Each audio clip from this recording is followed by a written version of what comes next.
Assalamualaikum warahmatullahi wabarakatuh. Shalom, Om Swastiastu, Namo Buddhaya, Salam Kebajikan. Halo BNI High Movers. Semoga teman-teman sehat selalu dan senantiasa diberikan semangat untuk bisa menyaksikan asupan-asupan positif dari podcast BNI Wilayah 04 kali ini. Bersama saya, Laras Nisa, yang senang sekali dapat diberikan kesempatan untuk berproses bersama di podcast kali ini dengan tema Evolusi Perbankan, Revolusi Diri. Nah, BNI High Movers, maka dari itu saat ini saya tidak akan sendiri karena sudah bergabung di sini ketiga orang teman saya yang akan ikut berbagi kisah-kisah inspiratif dalam podcast kali ini. Itu teman-teman yang skill dalam layanannya tidak perlu diragukan lagi. Dan kemarin berhasil mendapatkan gelar juara nasional sebagai perwakilan BNI Wilayah 04. Luar biasa sekali. Ini dia teman-teman pemenang PEKSA tahun 2024. Sudah hadir nih langsung di tengah-tengah kita. Halo Akang Teteh, apa kabar? Halo. Gimana nih? Alhamdulillah damang ini. Alhamdulillah. Luar biasa garelis ya, garanteng garelis. Dari suaranya juga kita sudah mendengar ya, smiling voice, layanan banget gitu. Di sini juga ada Teh Ines. Hai Teh Ines. Teh Ines ini juara 3 tingkat nasional ya Teh Ines ya. Alhamdulillah. Di kategori customer service, luar biasa. Lalu ada Kang Firman. Halo Kang Firman. Kang Firman juara 2 ya. 2. Untuk kategori satpam tingkat nasional.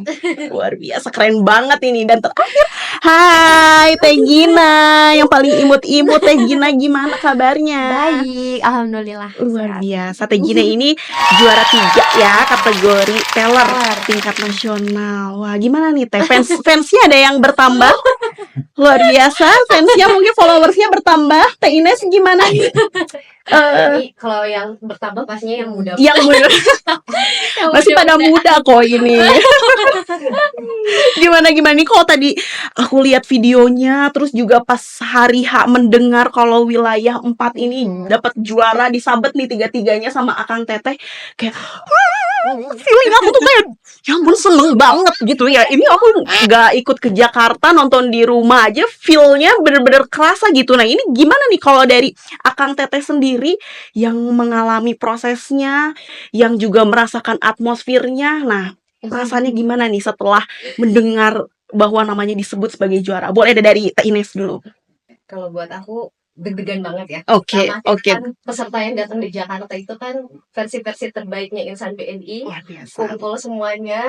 Nggak terbayangkan juga ternyata nama kita dipanggil 3-tiganya dipanggil ya. Yang belum dipanggil kan kategori satpam. Oke. Lalu teller. Lalu terakhir customer service. Deg-degan sih, karena kan dua-duanya udah kepanggil kan. Oh iya, deg-degan. Gimana? Ya ternyata alhamdulillah dipanggil juga. Muncul namanya ya. Ya. Menarik sekali ya pengalamannya, luar biasa. Nah, kalau kita bergeser nih, boleh nih kita ke Kang Firman ya. Kang Firman, gimana nih perasaannya pas kemarin namanya dipanggil dan itu dipanggil duluan ya? Bikin deg-degan teman-teman yang lain nih. Gimana Kang Firman, boleh di-share dong pengalamannya? Pengalamannya luar biasa sekali Teh ya. Karena mungkin ini pertama kali dalam hidup saya pribadi selama bekerja di BNI bisa sampai juara 2 tingkat nasional. Dimana kan ajang tersebut tuh memperlombakan insan-insan terbaik BNI dari Sabang sampai Merauke, dan alhamdulillah saya bisa jadi juara kedua. Betul-betul biasa, keren, dari Sabang sampai Merauke ya. Oke. Kalau Teh Gina gimana nih Teh Gina? Teh Gina udah berapa? Ngomong-ngomong, kalau Teh Gina ini baru ya di BNI ya? Iya, baru berapa? 1 tahun. 1 tahun. Gimana nih Teh? 1 tahun jadi teller di BNI, tiba-tiba namanya dipanggil jadi juara nasional kategori teller. Betul. Yang pertama sih sama sih deg-degan dan gak nyangka gitu bisa sampai nasional gitu. Kayak kemarin cukup sampai wilayah pun kayak wah udah bangga gitu ya sama pencapaian itu, apalagi bisa sampai nasional. Sama sih terus deg-degan juga ketemu sama pastinya orang-orang hebat ya yang kesana gitu, bisa ketemu sama orang-orang hebat, dan pastinya juga nambah temen, nambah pengalaman juga sih. Iya, luar biasa ya, keren banget. Kalau dulu tuh kita suka manggilnya pemenang-pemenang di kategori layanan itu Dula ya. Oh iya, Dulai. Bisa kelihatan ya perbedaannya ya teman-teman ya, antara Dula yang ini dan Dula yang ini. Kalau ini duta layanan, ini duta alay. Beda pembawaannya ya, aura-auranya juga beda ya. Ini luar biasa. Oke, menarik sekali nih Akang Teteh kalau tadi bisa sampai ada di titik juara nasional, karena perjuangannya juga berat ya, dari seleksi cabang ya Teh ya, dari cabang terus ke mana ini, ke wilayah. Dari wilayah baru masuk ke nasional. Ada berapa wilayah nih yang ada di nasional kemarin total? Totalnya sih ada 18 wilayah. Sabang sampai Merauke, luar biasa. Kita bangga banget ya BNI High Movers sebagai High Moversnya wilayah 04 nih, tiga-tiganya bisa nyabet piala. Keren banget. Oke nih Akang Teteh, kalau tadi kan tentang hari H nih namanya diumumkan gitu ya. Kalau aku pengen tahu dong, sebelum kita mundur nih, sebelum sampai ada di titik namanya diumumkan sebagai seorang pemenang, hal-hal apa aja nih yang sudah dilalui, tantangan-tantangan apa yang sudah dihadapi sampai akhirnya bisa ada di hari itu? Boleh ada dari Kang Firman dulu. Tantangan terbesarnya mungkin ya. Sebetulnya sih ketika tantangannya itu ada karena pekerjaan sehari-hari ya, job desk-nya.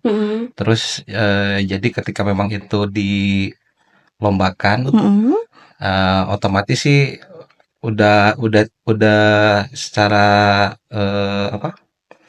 secara otomatis memberikan yang terbaik. Jadi gimana caranya supaya kita bisa memberikan servis excellent kepada setiap nasabah secara konsisten. Nah, sebenarnya itu tantangan yang terberatnya, karena kan pekerjaan setiap hari kita yang berkelut dengan pelayanan dan jasa, otomatis kan ingin memberikan yang terbaik pada nasabah. Betul. Kita bisa memposisikan diri sebagai nasabah gimana ingin selalu dilayani yang terbaik gitu ketika memang kita datang. Oke, tapi itu juga salah satu bentuk konsistensinya Akang Teteh ya. Karena pekerjaan sehari-harinya memang melayani nasabah gitu, dan sekarang diuji untuk maju menjadi perwakilan juga itu sebuah tantangan ya, karena biasanya kan nggak ada yang nilai ya. Biasanya penilainya langsung dari nasabah ya, nggak ada dewan juri. Oke, itu dari Kang Firman. Gimana nih kalau dari Teh Gina dulu? Challenge-nya apa nih Teh? Challenge-nya itu, kalau aku kan baru 1 tahun ya, jadi harus yang pertama pasti belajar produk BNI kan, gitu kayak product knowledge ya. Betul, product knowledge-nya. Terus dari role play udah pasti terus di role play nih sama tim SMO dari wilayah gitu. Terus juga harus konsisten, kita mau belajar gitu. Di saat orang lain weekend main gitu kan, ya mau nggak mau harus belajar gitu kan, karena ya pengen memberikan yang terbaik juga buat wilayah 04 gitu. Berarti ada waktu yang dikorbankan ya, effort itu ya. Kalau yang biasanya weekend Teteh main atau kuliah ya, dan juga sambil kuliah ya kemarin ya udah beres sih, udah selesai. Luar biasa. Itu juga effort ya, waktu istirahatnya jadi dipakai untuk belajar. Kalau Teh Ines nih gimana Teh challenge-nya nih? Sama sih kalau challenge-nya, yaitu benar yang kata Teh Laras tadi bilang ya, karena ini kita melayani sebetulnya itu kan kegiatan kita sehari-hari ya. Tetapi kalau lagi dihadapkan dengan juri, kita juga kan takut ya, takut salah bicara, kosakatanya takutnya kurang sopan atau gimana gitu. Tapi karena kita kalau di cabang aku sendiri nih kan memang preparationnya cukup panjang ya. Jadi sebelum sampai ke wilayah pun sudah disiapkan sama PBN jauh-jauh hari. Jadi memang sudah sering ada kegiatan role play juga, lalu bahas soal juga. Jadi ya alhamdulillah mungkin cukup untuk preparationnya sehingga hasilnya juga memuaskan. Alhamdulillah, luar biasa, keren banget ya. Challenge demi challenge sudah dilalui ya, sampai akhirnya kemarin final kita mendapatkan hasil yang alhamdulillah ya, bisa kita banggakan nih untuk wilayah 04. Nah, kita pengen tahu dong nih BNI High Movers, dari tiap kategori ini perbedaannya apa sih gitu dari tiap kategori. Mungkin dari Kang Firman ya, Kang Firman gimana nih kalau Kang Firman? Apa sih yang dinilai dari Satpam ini? Kalau dari Firman, kategori Satpam, jadi pada saat awal tes itu kita online tes OCT dulu. Nah, jadi OCT itu ada kurang lebih berapa ya? 50 soal ya. 50 soal, oke. 50 soal, udah gitu ada esainya juga.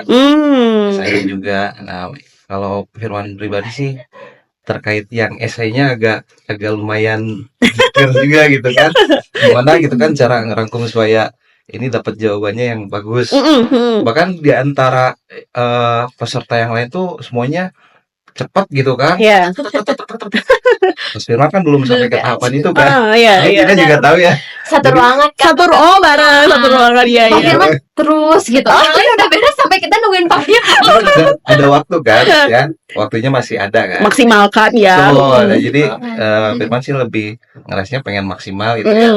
Jadi ketika memang ada gangguan kayak siapa yang udah beres tapi waktunya masih ada kan. Jadi berusaha fokus aja, jadi nggak keganggu sama waktu yang berapa lama lagi. Lagi gitu kan.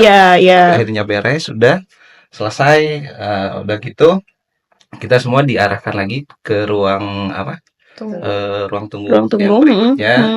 Di karantina juga nggak boleh ada handphone, nggak bisa komunikasi apapun, jadi semua terkumpul di situ. Gitu kan. Nah, terus kita dapat urutannya tuh yang ke 15. 15. Iya. Tiga terakhir. Iya, Tiga terakhir. Kebayang kan dari pagi dari subuh. Iya. Itu agak Iya benar. Moodnya ya harus di maintenance terus ya. Jadi kita mikir kayak apa? Ini gimana caranya ya kalau misalkan yang lain udah pada duluan, terus kan dewan juri juga kan masih fresh gitu kan. Benar.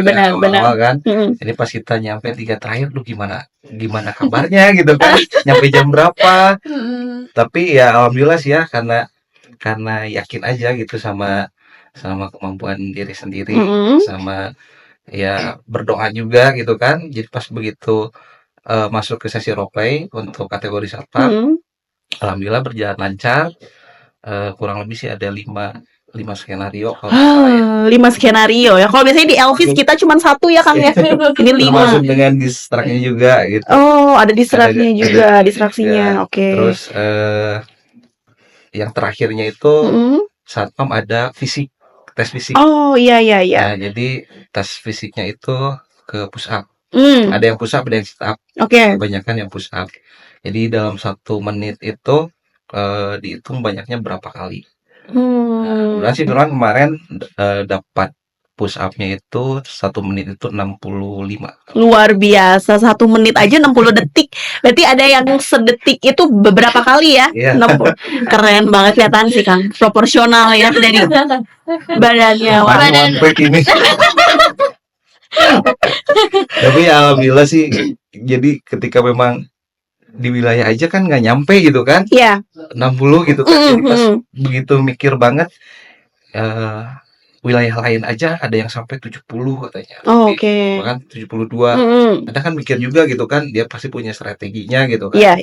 Jadi pas begitu Firman, oh yaudah deh, mungkin kemarin target di awalnya sampai segini, 1 kali gerakan ya mungkin agak lebih dinaikin lagi gitu kan. Targetnya sampai dicoba ya alhamdulillah dapat 65 itu keren. Kira-kira itu aja kalau Satpam. Iya, Satpam lebih ke area banking hall ya, mengamankan juga ya untuk awal garda terdepan si nasabah masuk ya Kang ya. Betul.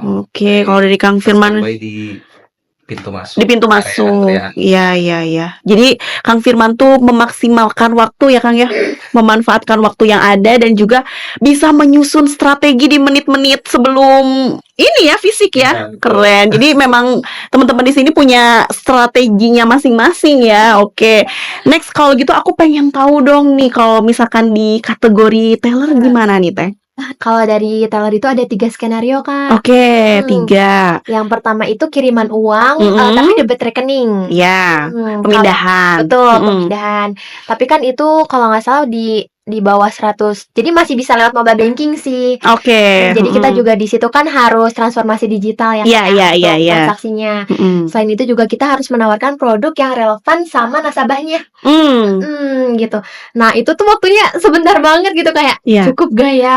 Iya. Belum lagi kan kita harus lihat kelengkapan datanya kan ya. Betul. Buku tabungan, rekening sama KTP. Nah, itu tuh nggak bawa KTP-nya gitu kayak, aduh ini ditanyain gak ya? Gitu kayak, aduh bingung gimana tapi ya semaksimalin mungkin. Terus sampai akhirnya alhamdulillah di waktu yang kalau nggak salah semenit lebih kayaknya. Tapi alhamdulillah bisa sampai cross selling waktu itu. Oh, cepet ya? Iya cepet. Waktunya itu biasanya kalau kiriman uang 2 menit. Iya kan 2 menitan ya. Cuman ini nggak tahu nggak kerasa kali ya. Cuman pas waktu pokoknya belum beres, baru sampai cross selling, belum penutupan. Terus yang kan ada yang buat waktunya ya kayak timekeepernya. Betul. Udah bilang stop katanya gitu. Ya udah gitu mau gimana lagi kan. Yang penting udah lakuin yang terbaik, udah sampai cross selling sih alhamdulillah. Gitu. Kalau yang kedua sama sih kiriman uang juga cuma tunai. Oh, beda. Betul, tunai waktu itu tunainya kan harus itu uang dulu ya gitu. Terus uangnya juga bukan 1 denom, Kak. Ada 3 denom waktu itu. Terus ternyata uangnya lebih 100.000 kalau nggak salah. Oh, ketelitian juga diuji ya? Iya betul, ketelitian. Belum lagi takutnya kan salah juga ya. Iya betul. Belum lagi takut ada uang palsu gitu kan. Benar. Sampai akhirnya ya udah percaya aja sampai kalau waktu Gina itu pokoknya nemu uangnya selisih 100.000 lebih. Akhirnya dikembaliin, terus Gina transaksiin kayak biasa, sama sih cross selling juga gitu. Itu alhamdulillah kalau itu waktunya lumayan agak lama karena mungkin ada proses ngitung uangnya. Betul. Iya. Jadi lumayan agak lama. Kalau itu alhamdulillah sih aman sampai beres sampai penutupan. Oke, dan selesai. Yang satu lagi yang ketiga itu ngitung uang, Kak. Hitung uang yang di waktu cuma 2 menit. Itu beberapa denom untuk uangnya, pecahannya. Jadi dihitung pakai tangan ya di situ ya. Hitung pakai tangan. Ada mesin pun nggak bisa dipakai. Oh iya, karena memang untuk keterampilan itu ya. Emang untuk ngitung uang. Terus di situ kita jumlahin berapa nominalnya. Kita dikasih tahu jumlah uangnya berapa. Oh, tapi saat itu juga bisa tahu nih jumlahnya betul sesuai enggak? Iya, pokoknya langsung pas udah beres hitung uang kan waktunya 2 menit langsung disebutin jumlah uangnya berapa. Gitu. Udah sih itu. Wah, rumit ya, masing-masing punya kategorinya sendiri. Kalau teller mungkin lebih ke ketelitian, betul. Terus juga keterampilan ya. Gimana kita biar nggak selisih ya. Sampai akhirnya menemukan selisih lebihnya itu. Nggak disakuin kan selisihnya? Nggak. Jangan ya. Nggak dipakai buat makan siang. Oke. Takut soalnya jurinya ada beberapa kan. Oh iya. Di belakang, di depan, pokoknya udah. Iya. Itu tadi dari satpam teller. Nah, ini kalau aku pengen tahu juga nih kalau dari customer service yang biasanya role play-nya paling panjang. Bener. Gimana nih Tines di nasional role play-nya paling panjang? Boleh dong di-share. Waktu kategori customer service itu kita nasabahnya datang untuk menanyakan transaksi mengenai garansi bank. Oke. Ya, ini agak tricky karena tidak semua customer service biasa untuk transaksi garansi bank. Maksudnya tidak semua di kantor cabang itu sering ada nasabah untuk transaksi bank, garansi bank. Beda kalau misalnya kayak buka rekening, ganti kartu itu kan udah makanan sehari-hari kita ya. Jadi kalau yang garansi bank ini benar-benar memang cukup tricky sih untuk aku karena nasabah pun kan harus kita kasih solusi. Kita harus memberikan penjelasan mengenai produknya sendiri, garansi bank itu seperti apa, persyaratannya juga kita harus cek dulu.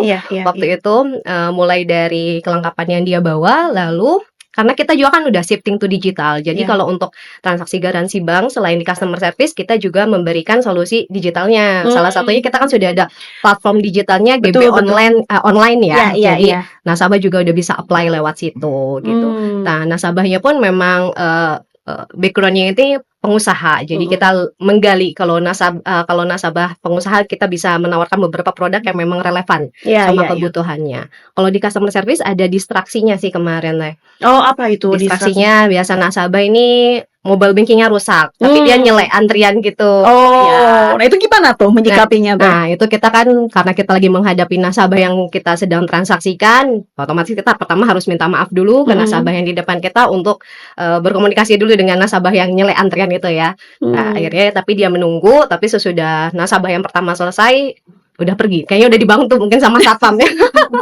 Jadi kalau di customer service kemarin sih cuman satu itu untuk transaksinya, sama yang satu lagi itu yang distraksi terkait mobile bankingnya tuh. Iya, tapi complicated ya Teh ya, panjang juga dan dengan apa ya tadi Teh Ines menjelaskan kalau nggak semua customer service juga tahu ya tentang garansi bank ya, tidak terbiasa mungkin tahu ya, betul tidak terbiasa melayaninya ya kan, biasanya sama layanan LN ya, betul. Di beberapa cabang kan ada yang terpisah ya, ada customer service yang melayani nasabah, ada yang memang khusus untuk garansi bank atau C3 dan segalanya.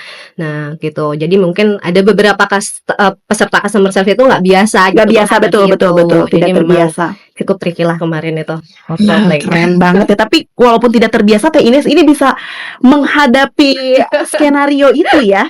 Alhamdulillah. Dan membawa pulang piala ya dengan skenario itu, keren banget. Ini juga menjadi cerminan kalau ternyata untuk menjadi seorang duta layanan kita juga harus mau banyak menggali informasi, menggali product knowledge ya khususnya ya. Tapi ngomong-ngomong ini dari tadi kita ngobrol jadi rada ingin sesuatu yang menyegarkan gitu ya, biar tenggorokannya bisa lancar lagi kita podcastnya ya.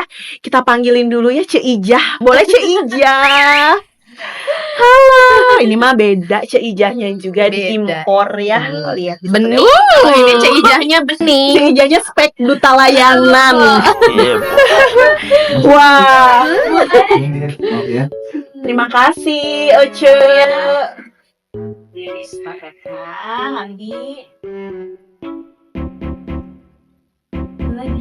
Sip.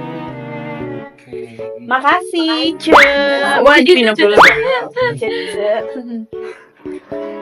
Pak Firman fokus lagi. Pak Firman itu matanya kok bisa pintu keluar ya. Si Ijah datang ya, boleh diminum dulu kita sudah ini biar teman-teman.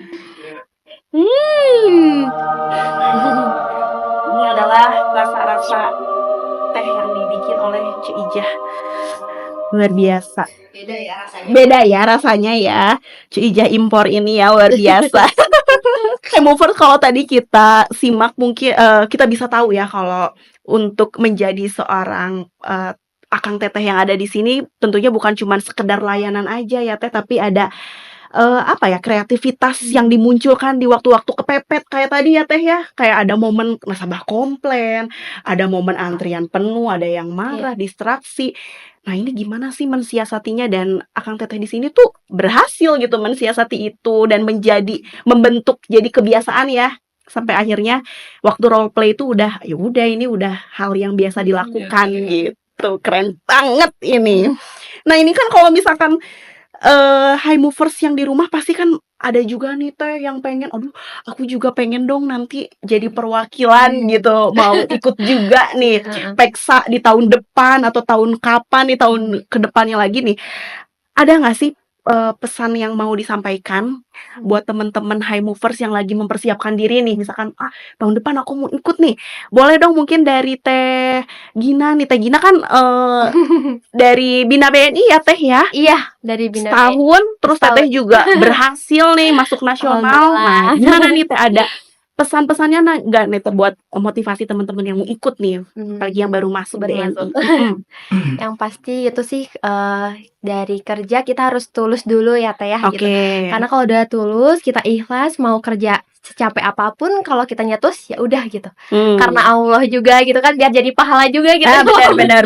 Pulang sampai malam gitu. Tapi kalau kita nggak ikhlas kan percuma ya, badan capek gitu kan. Tapi kita nggak dapat apa-apa gitu kan. Terus juga kalau untuk motivasinya sih yang pastinya harus jadi diri sendiri gitu ya, kayak kita juga nggak boleh iri sama pencapaian orang lain, karena mereka bisa pun kita pun pasti bisa gitu Kak. Gitu.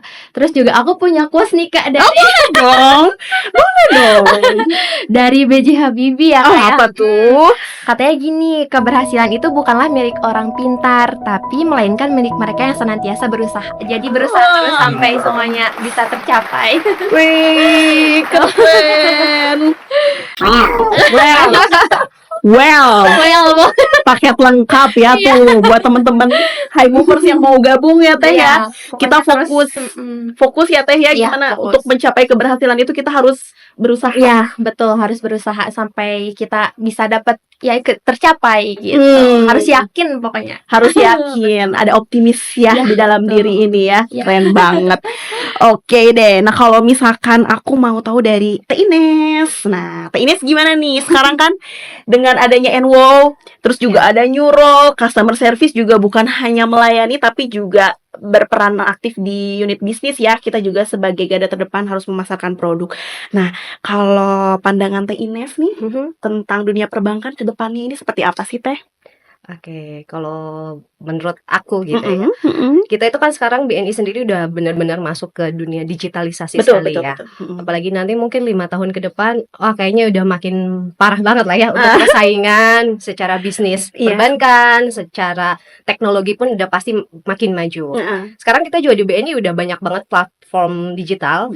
Salah satunya kalau kita sekarang pergantian kartu, misalnya pembukaan rekening udah bisa pakai mesin, udah bisa pakai aplikasi. Sebetulnya itu kan bukan mengurangi beban pekerjaan kita, tetapi sebetulnya membantu sih, karena itu kan memang platform tambahan ya.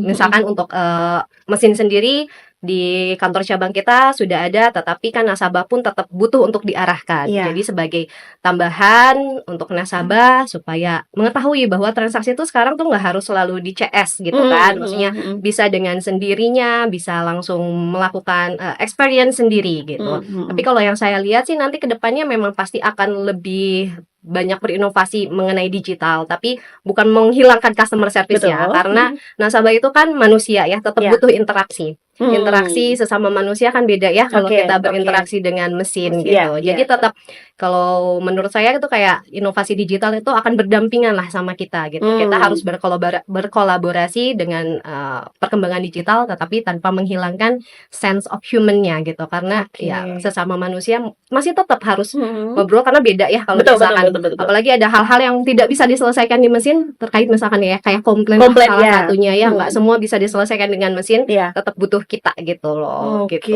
Keren banget. Iya, benar. Kalau tadi tentang digitalisasi kan udah disinggung nih. Tadi ada yang baru launching nih. Tadi udah disebutkan sama Teh Gina. Udah di-spill ya. Udah di-spill. Sudah ada nih jeng gitu. Ada lagunya juga ya Teh ya. Aplikasi terbaru kita nih, Wonder by BNI. Nah, kalau misalkan aku pengen tahu dong Teh Gin, menurut Teh Gina nih dengan adanya Wonder by BNI, apa sih perbedaan yang paling signifikan gitu yang Teh Gina bisa dapat dan Teh Gina bisa sampaikan kepada nasabah gitu? Itu sih Kak yang 3 tools itu ya yang membedakan dengan BNI Mobile Banking yang ada insight, transaksi sama growth. Itu sih yang jadi kalau misalkan apalagi kan udah yang orang tua ya kan, maksudnya mereka bisa lihat insight-nya, lebih banyak pengeluaran atau pemasukan kan bisa lihat di situ gitu kan ya, persenannya atau terus kayaknya kalau misalkan buat anak muda lebih eye-catching juga kan penampilannya gitu, lebih bagus gitu kan, terus ya keren lah pokoknya. Terus ada promo sih. Pasti kan anak muda cari banyak promonya pasti. Anak muda apalagi kemarin waktu BNI ulang tahun kan banyak banget promonya dari Senin sampai Minggu ada gitu kan. Itu sih. Terus juga pokoknya lebih gampang sih kayak soalnya cuman pakai PIN kan terakhir. Untuk transaksinya ya lebih simpel ya. Oke, kalau dari Teh Ines gimana nih Teh? Fitur apa yang paling Teteh suka dan banyak direkomendasikan ke nasabah Teteh untuk Wonder sendiri? Seperti apa? Kalau buat aku sendiri yang paling aku suka itu kita ada menu total aset. Jadi itu tuh memacu kita untuk biar semakin banyak nabungnya, biar tahu nih, ya, biar tahu nih kita udah saving berapa banyak sih. Gitu. Nah, jadi biar semakin rajin tiap bulan tuh jangan jajan terus, harus simpan untuk di tabungan. Nah, dan total aset itu kan semua produk yang kita punya tuh muncul di situ ya. Jadi kalau kita punya tabungan itu pasti muncul. Kita punya investasi itu juga muncul. Kita punya produk BNI Life juga itu muncul semuanya di situ. Jadi semuanya benar-benar transparan gitu. Kalau yang mobile banking lama kan kalau kita punya produk BNI Life itu nggak kelihatan. Iya. Tapi kalau di sini kita punya produk apapun, pokoknya yang bersifat simpanan ataupun investasi, semuanya muncul di situ. Jadi itu juga suka saya jual sih, maksudnya ke nasabah gitu, biar nasabah tuh merasa lebih transparan dan merasa yakin memang dana mereka tuh aman loh di BNI. Gitu kan.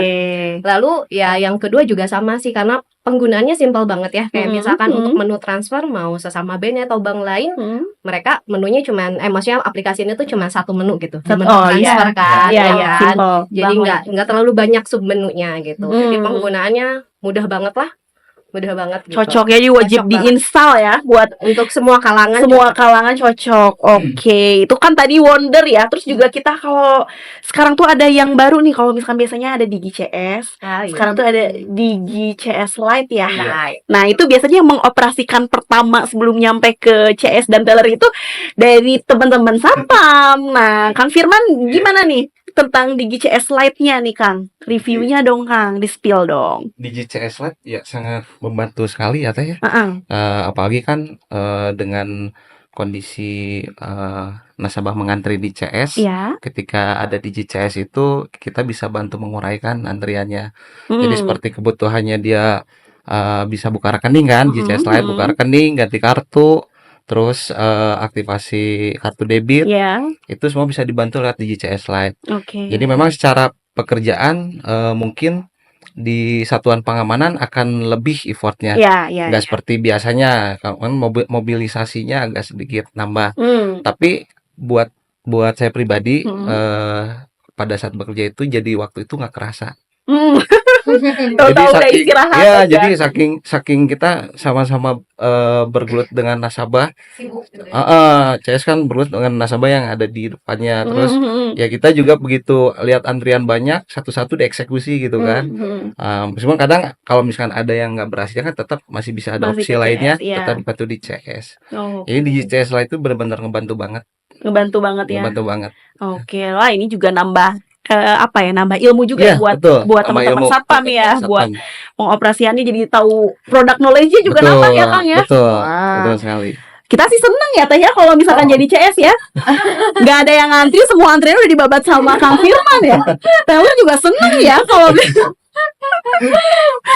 Alhamdulillah ya, itu tadi mungkin dengan adanya teknologi itu bisa memudahkan ya Kang ya. Ditunjang juga dengan skill kita nih untuk bisa berpacu sama teknologi. Wah, ini seru banget kayaknya kalau aku bahas tentang bareng sama teman-teman yang ada di sini. Kayaknya kita pulangnya nanti besok ya. Gak apa-apa Teh, sampai besok. Kita ini private dulu deh. Private dulu boleh nggak? Kita private nanti biar bisa dikasih nih ke teman-teman yang mau ikutan Peksa tahun depan nih, bisa diambil ilmunya dari Akang Teteh di sini. Oke, kalau tadi udah bahas tentang Peksanya, bahas tentang digitalisasi. Nah, sekarang untuk closing statement-nya nih, aku pengen tahu dong dari apa yang udah Akang Teteh dapatkan selama Akang Teteh ini bisa ikut Peksa, terus udah jadi juara. Nah, apa sih harapan Akang Teteh yang pengen Akang Teteh implementasikan untuk BNI dari apa yang sudah diraih, dan harapan untuk BNI itu sendiri seperti apa? Gitu. Mungkin aku bisa mulai dari Teh Ines dulu. Iya.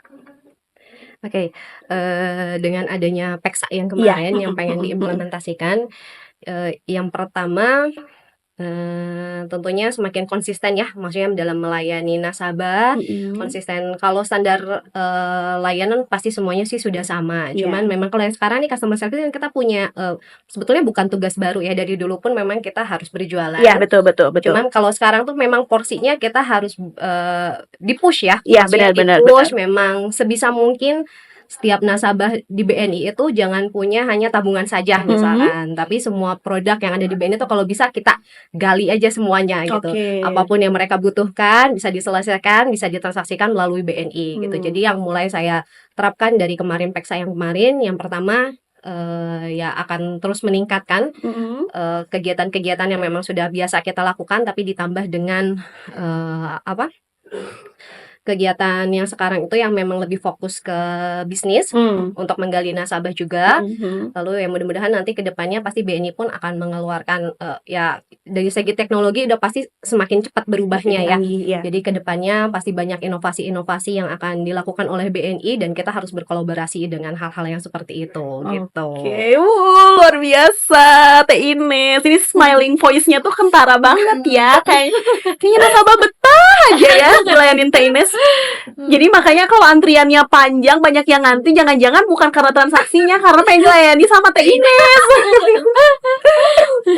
Oke, keren-keren. Gimana kita bisa berkolaborasi ya? Boleh deh, kalau dari Kang Firman gimana nih Kang? Harapannya apa yang ingin diimplementasikan?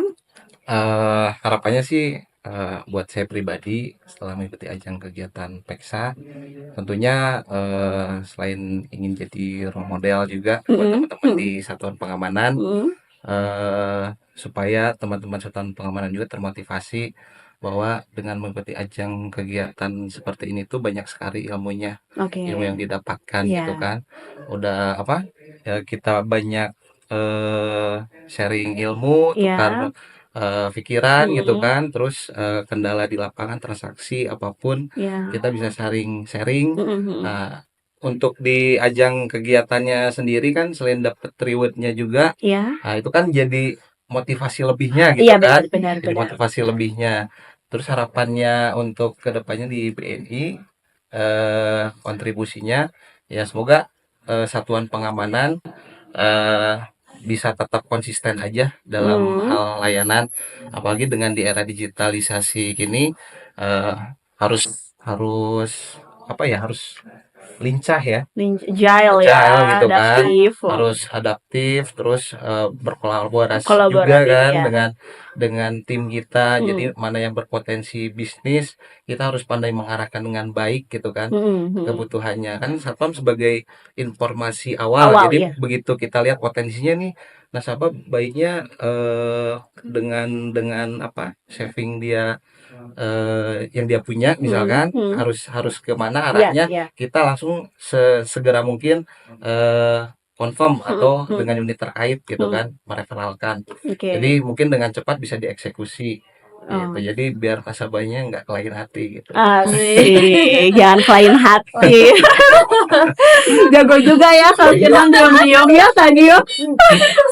Satpam di garda terdepan kan yang pertama kontak matanya dulu kan, sebelum hati gitu. Ya, pantesan ya Kang Firman, mungkin jurinya juga pas awal ngelihat Kang Firman udah ada kontak mata, udah udahlah ini udah langsung luluh ya. Ditunjang dengan skill Kang Firman yang keren banget. Keren, hatur nuhun Kang Firman. Itu tadi implementasinya ya. Kalau dari Teh Gina gimana nih? Kalau dari Peksa kemarin ya yang didapat sama sih pasti yang pertama pengalaman dulu ya Kak gitu. Kayak pengalaman buat pribadi, wah bener-bener luar biasa banget sih, kayak nggak sangka gitu kan. Terus juga nambah pengetahuan juga gitu kan, karena dari seringnya latihan soal, role play gitu kan. Dan pastinya itu sih kita juga mungkin untuk kedepannya setelah mengikuti Peksa ini, untuk mau siapapun yang belum ikutan Peksa gitu, yang pasti sih kita harus konsisten memberikan layanan terbaik gitu. Karena betul tadi kata Pak Firman ya, biar nggak kelain hati gitu. Karena kita pun bisa memberikan layanan yang terbaik gitu kan untuk nasabah gitu. Terus untuk BNI sendiri sama sih, semoga menjadi bank yang pastinya nomor 1 buat amin. Karena kita juga pernah jadi nomor 1 ya. Iya betul. Yang pasti dimulai dari kitanya dulu kan Kak, layanan terbaik dari garda terdepan. Wah, keren. Boleh dong tepuk tangan buat teman-teman semua yang ada di sini. Terima kasih banyak untuk insight-nya, motivasinya yang luar biasa. Kalau aku simpulkan sih tadi dari Akang Teteh yang sudah dijelaskan tadi, mungkin kalau dibilang menang itu suatu keberuntungan, itu adalah anugerah keberuntungan. Tapi keberuntungan tidak akan menjadi suatu hal yang bernilai kalau di momen itu kita tidak bertemu dengan waktu yang tepat. Betul. Dan waktu yang tepat itu datang ketika kita sudah siap. Betul. Ya, jadi kalau kitanya nggak siap, waktunya datang ya nggak akan tepat, nggak akan jadi momen yang beruntung juga di saat itu gitu. Tapi Akang Teteh kan konsisten untuk tetap bisa melayani dengan sesuai standar, bahkan ada added value dari nilai-nilai layanan yang diberikan, dan akhirnya inilah buahnya ya. Aduh, aku sampai merinding kalau misalkan ngobrol sama Akang Teteh. Oke, High Movers, itu tadi bincang-bincang inspiratif dari teman-teman pemenang PEKSA di tahun 2024 Perwakilan Wilayah 04. Luar biasa ya. Boleh dong teman-teman nanti kalau misalkan ada yang mau sharing atau ada yang mau tanya-tanya nih seputar PEKSA atau seputar layanan, nanti bisa langsung nih menemui Akang Teteh yang ada di sini ya. Pasti terbuka banget kan Teh buat sharing ilmunya. Siap. Gak harus selalu di sini ya. Wah, keren banget. Kayak untuk itu hatur nuhun ya Teh Ines, Kang Firman, Teh Ines, sukses selalu. Semoga nanti kita bisa ketemu lagi di lain kesempatan ya, atau mungkin di PEKSA tahun depan. PEKSA tahun depan Teh Ina jadi kategori CS, Teh Ines jadi kategori pemimpin outlet. Mudah-mudahan ya nanti kita bisa ngobrol-ngobrol lagi gitu. Oke deh kalau gitu, sampai jumpa lain waktu. Dan sampai jumpa di podcast episode selanjutnya. Bye.